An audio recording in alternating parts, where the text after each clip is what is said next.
Yeah, bien le bonsoir tout le monde et bienvenue sur Blabla Linux pour une nouvelle vidéo. Une vidéo dans laquelle je vais vous montrer comment procéder à la mise à niveau de Linux Mint. Voilà, donc on va effectuer la mise à niveau vers Linux Mint 19.2 en partant du 19.1. Pourquoi je le précise? Parce que si vous partez d'une Linux Mint 19, vous devrez rentrer une voire deux lignes de commande supplémentaires. Ok. Si vous partez d'une Linux Mint 19 XFCE Mate, vous devez rentrer cette ligne de commande-ci. Et si vous effectuez la mise à niveau à partir du Linux Mint 19, Cinnamon, vous rentrerez donc cette ligne de commande-ci, plus celle-ci. Ok. Voilà. La remarque a été faite. Ce qu'on va faire, ben voilà, on va se connecter à notre machine virtuelle, donc il y a une Linux Mint 19.1 Cinnamon. Je sais que cette machine virtuelle a des soucis, donc j'espère qu'elle va avoir des soucis, comme ça, si des soucis de quel ordre, de dépendance de paquets cassés, comme ça je pourrais vous montrer comment résoudre. J'espère. On va voir. Première chose à faire, on fait appel aux paramètres système. Paramètres système, oui. On va désactiver l'économiseur d'écran. Voilà. Et moi, vous n'êtes pas obligé, mais moi, pour la vidéo, ce sera plus pratique. Je vais empêcher l'écran de s'éteindre. Voilà. Alors, on va effectuer une mise à niveau dans la philosophie de Linux Mint. Ce qui veut dire en utilisant l'utilitaire TimeShift qui va nous permettre de prendre nos précautions au cas où la mise à niveau se passerait mal. Ok. Donc première chose, c'est une Linux Mint 19.1 qui n'a jamais été mise à jour. Donc je clique sur l'icône, donc l'icône du gestionnaire de mise à jour, je valide. Alors édition, préférence, je vais le régler comme pour moi. Voilà. J'applique. Vue, je vais demander une vue un peu plus détaillée. Voilà. Alors, j'installe les premières mises à jour. Je m'authentifie pour élever les droits. Les privilèges, pardon, je parle mal. Ah ben voilà, certains paquets ne peuvent pas être téléchargés. Voulez-vous continuer en ignorant ces paquets? Non. Fermé. Ah. Alors. J'actualise. On va recommencer, on va voir. Peut-être un petit problème. Je vous l'ai dit, cette VM là, elle est cassée.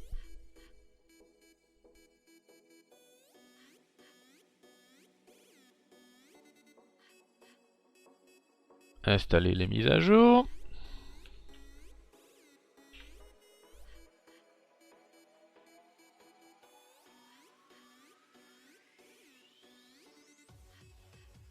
Ah, voilà, cette fois-ci ça a fonctionné.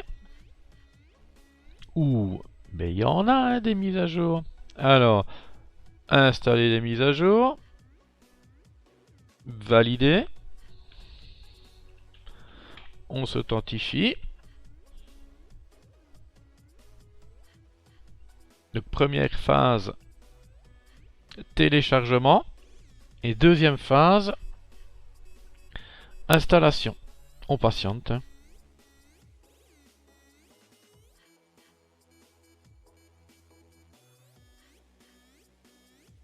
On va demander des informations détaillées, comme ça on va voir s'il n'y a pas de message d'erreur qui apparaît.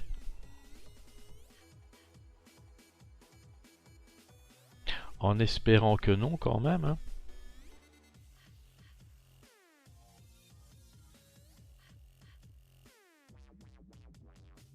Première question.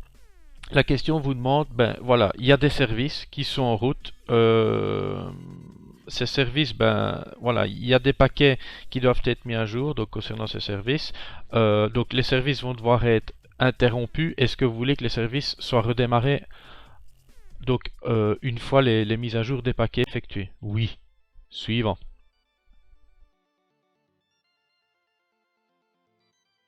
Oh, est-ce que ce serait bien parti? Non, j'ai eu énormément de problèmes avec cette VM, donc c'est ça que... Voilà, je suis parti avec, mais vaille que vaille, on va voir ce qui se passe.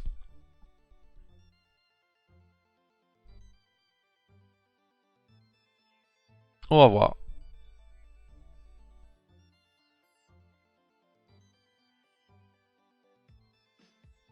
Oh là, tentative de récupération suite à l'échec d'un paquet. On le voit déjà ici.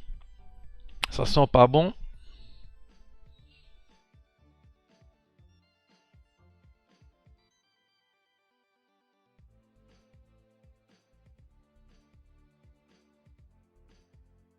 Alors, je ne l'ai pas dit, mais pour effectuer une mise à niveau, on part d'un système opérationnel. Donc, pas de problème de dépendance de paquets cassés et il faut que le système soit entièrement mis à jour avant d'effectuer la mise à niveau. Périphérique ou installer grep. Déjà, c'est un peu bizarre qu'il me pose cette question-là maintenant, c'est pas grave. Donc, je sélectionne mon disque système et même la seule et unique partition qu'il y a dessus. Voilà, suivant. On va voir. Bizarre.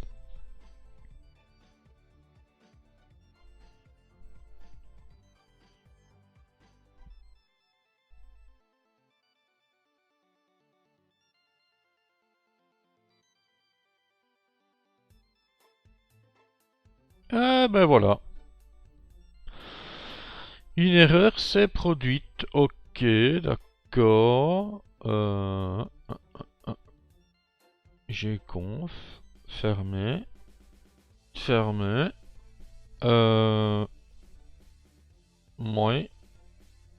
Attendez un peu. Alors ce qu'on peut peut-être faire, c'est utiliser l'utilitaire, donc le gestionnaire de paquets synaptique, parce que lui va peut-être... Voilà, ah ben voilà, il y a 5 paquets cassés sur votre système. Donc on se rend sur état et on peut voir dépendance cassée. Ok, alors moi comment je répare les dépendances cassées?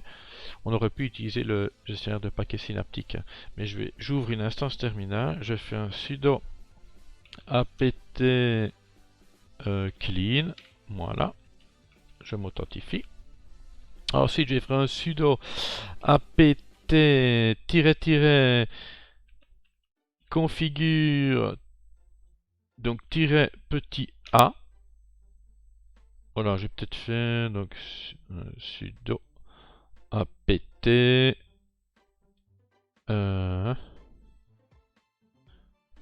attendez, je regarde.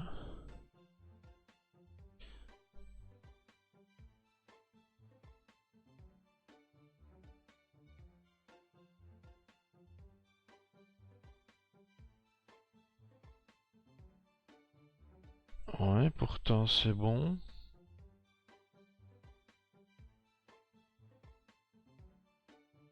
Attendez, hein.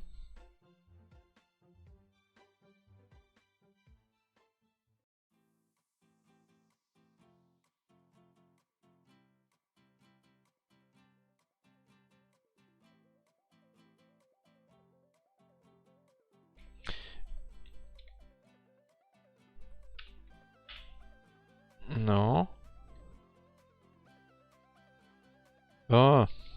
Sudo, c'est pas apt, hein, c'est dpkg. Double tiret. Voilà, donc c'est sudo dpkg-configure-petit a. Voilà. Ensuite, on va faire un sudo apt install, mais avec l'option petit f pour forcer. Oui, on valide par enter.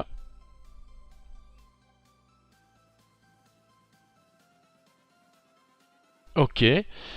Ok. Je ferme mon instance terminale. Je rappelle mon gestionnaire de mise à jour. J'actualise.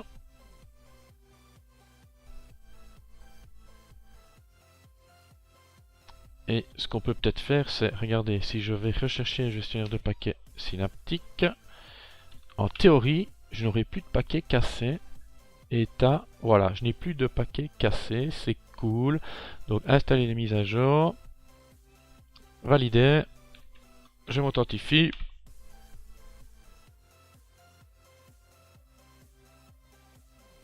Donc téléchargement et ensuite installation.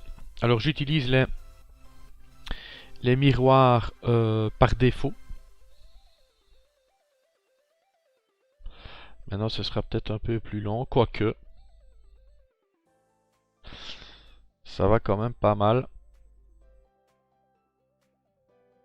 Allez, on patiente, on patiente.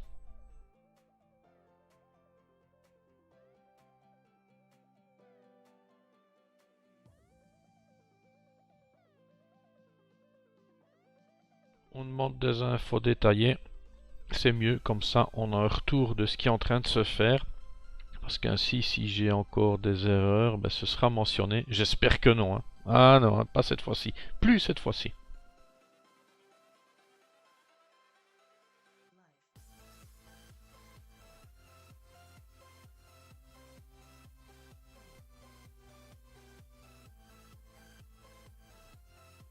Apparemment, ce serait bon. Donc, je rappelle le gestionnaire de mise à jour. J'actualise. Ouais, c'est bon. Yeah. Alors, ce qu'on va faire, donc comme je l'ai dit, je ne sais plus si je l'ai dit ou pas, on va effectuer donc la mise à niveau dans la philosophie de Linux Mint. Donc, je vais appeler le gestionnaire de prise instantanée TimeShift. Je m'authentifie. Voilà. Alors, je vais ouvrir mon gestionnaire de fichiers. Voilà, j'ai un disque système et un deuxième disque. Regardez, voilà, mon disque système et un deuxième disque. Ok. Donc moi je vais réaliser les instantanés sur mon deuxième disque et également sauvegarder mes documents personnels. Si vous n'avez pas de deuxième disque, pas de souci, utilisez une clé USB formatée en X4. Du moins un format de fichier reconnu par Linux, ok. Un format de fichier linuxien, voilà. Linuxien. Ok, sur ce, attendez, je réfléchis. Ouais, c'est bon. On va faire suivant. On va utiliser R5. Donc il n'y a rien dessus, regardez. Ben voilà, il est monté. Alors, je choisis mon deuxième disque. Vous, ce sera votre clé USB. Voilà, périphérique avec des systèmes de fichiers compatibles avec Linux. Voilà. Donc NTFS, FAT et tout ça n'est pas supporté. Suivant. Suivant. Alors, les dossiers personnels des utilisateurs sont exclus par défaut. Oui, on n'utilise pas TimeShift qui prend des instantanés et pour, entre guillemets, sauvegarder ces documents personnels. C'est dangereux même. Exemple, vous créez un document, hein, votre petit TXT. Voilà, vous le créez. Ensuite, vous prenez un instantané, ensuite vous rappelez votre document, vous apportez une modification, puis hop, il y a un petit souci. Hein. Vous demandez à ce que votre instantané soit restauré, et bien votre document personnel sera restauré également à une date ultérieure. Ça veut dire que vous perdrez les dernières modifications. C'est pas ce qu'on veut avec des documents personnels. Donc je fais suivant, terminé, je crée mon premier instantané. On peut voir que sur mon deuxième disque, un répertoire TimeShift vient d'être créé. C'est pour ça, si jamais ça se passait mal, je boot grâce à un live USB, donc une Linux Mint par exemple. Je lance en live donc l'utilitaire TimeShift, je pointe vers ma sauvegarde créée et je la restaure. De toute façon, ne vous tracassez pas, vous aurez tous les liens dans la description de la vidéo. Regardez ici, il y avait un article que j'avais créé avec 3 belles vidéos, dont une que j'affectionne particulièrement, c'est la dernière, que j'avais nommée encore plus loin, Manjaro écrase Mint, mais Mint revient, tel un phénix. Allez, on arrête de faire le fou. Ici, ça peut prendre ben voilà, plus ou moins de temps, hein. Ça dépend de de l'espace qu'occupe votre système. Ce sont des instantanés, donc c'est incrémentiel ou différentiel.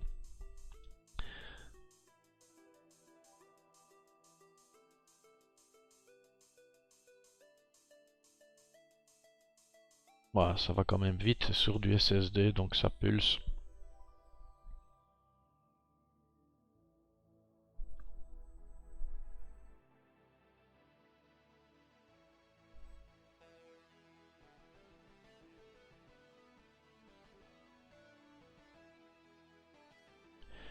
La première prise instantanée, ben, c'est une image complète du système et ensuite ne sera sauvegardée que la différence entre chaque fichier.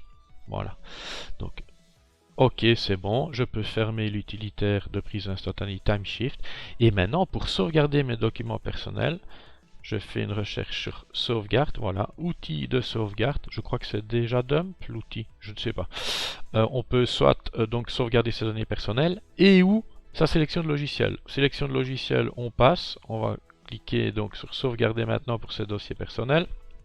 On choisit l'endroit parce que par défaut il va sélectionner votre répertoire personnel, donc documents.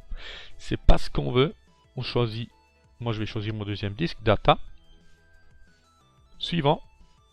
Alors, ajouter à la liste ci-dessous les fichiers dossiers que vous souhaitez exclure. Ben, on va exclure sa sauvegarde elle-même. Suivant. On applique. Et voilà, on peut voir que j'ai une archive qui est créée. .tar. Je ferme. À partir de là, on rappelle le gestionnaire de mise à jour et regardez dans édition. Mettre à jour, ben, il ferait mieux de mettre à niveau vers Linux Mint 19.2 Tina. On clique et on suit tout simplement. Une nouvelle version de Linux Mint est disponible, elle se nomme Linux Mint 19.2 Tina. Suivant. Alors, vous pouvez voir les notes de version. Suivant. Alors, lien vers les nouveautés. Suivant. Alors, je comprends les risques et je veux quand même mettre à niveau vers Linux Mint 19.2 Tina. J'applique. On s'authentifie pour élever les droits.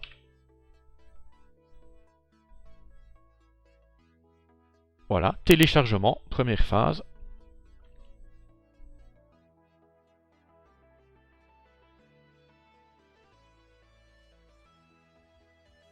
Encore du téléchargement.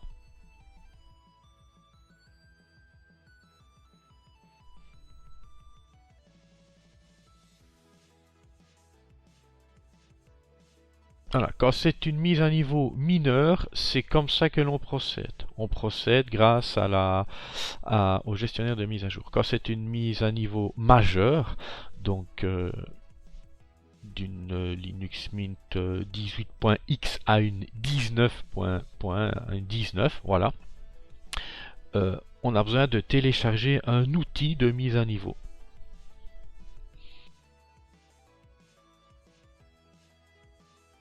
Installation et suppression de logiciels. Peut-être faire comme ça. Ce sera mieux. Voilà. Et on patiente, on patiente.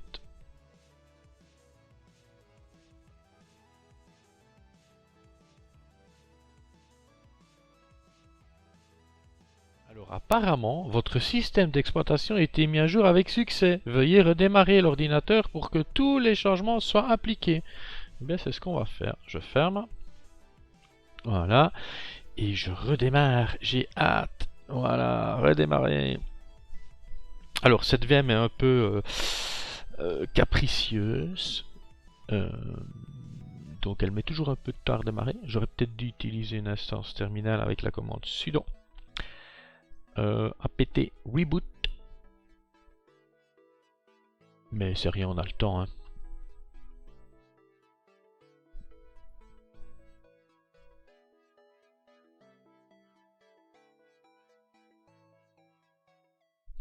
Voilà. Allez, on croise les doigts. que la Linux Mint 19.2 Cinnamon Tina ne pète pas en vol. Certains seraient contents hein, qu'elle pète en vol.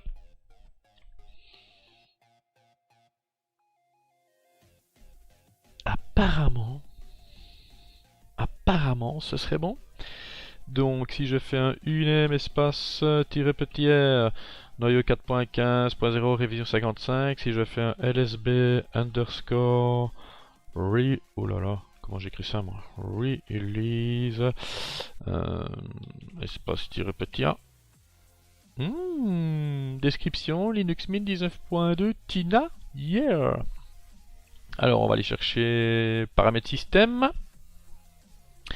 Paramètres système, information système, voilà, yeah. Ben je n'aurais pas eu besoin, c'est génial, je n'aurais pas eu besoin de mon instantané. Alors, gestionnaire de mise à jour pousse une petite gueulante, un kernel. Ok, bon, on va l'installer. On va voir si ça va, on valide.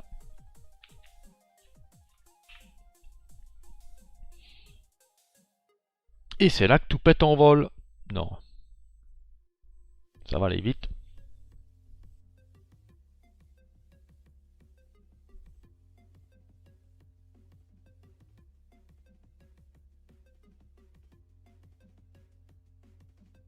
Ça va aller vite, c'est juste une mise à jour du noyau.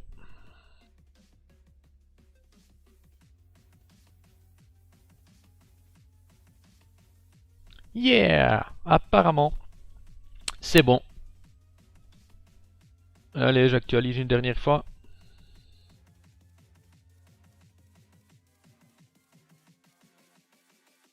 Et c'est bon. Yeah, c'est bon, Francky. Voilà. Eh bien, j'espère que cette longue quand même vidéo vous aura plu. 30 minutes. Sur ce, moi je vous dis bye bye une prochaine. C'était Annie pour Blabla Linux. Allez, ciao ciao.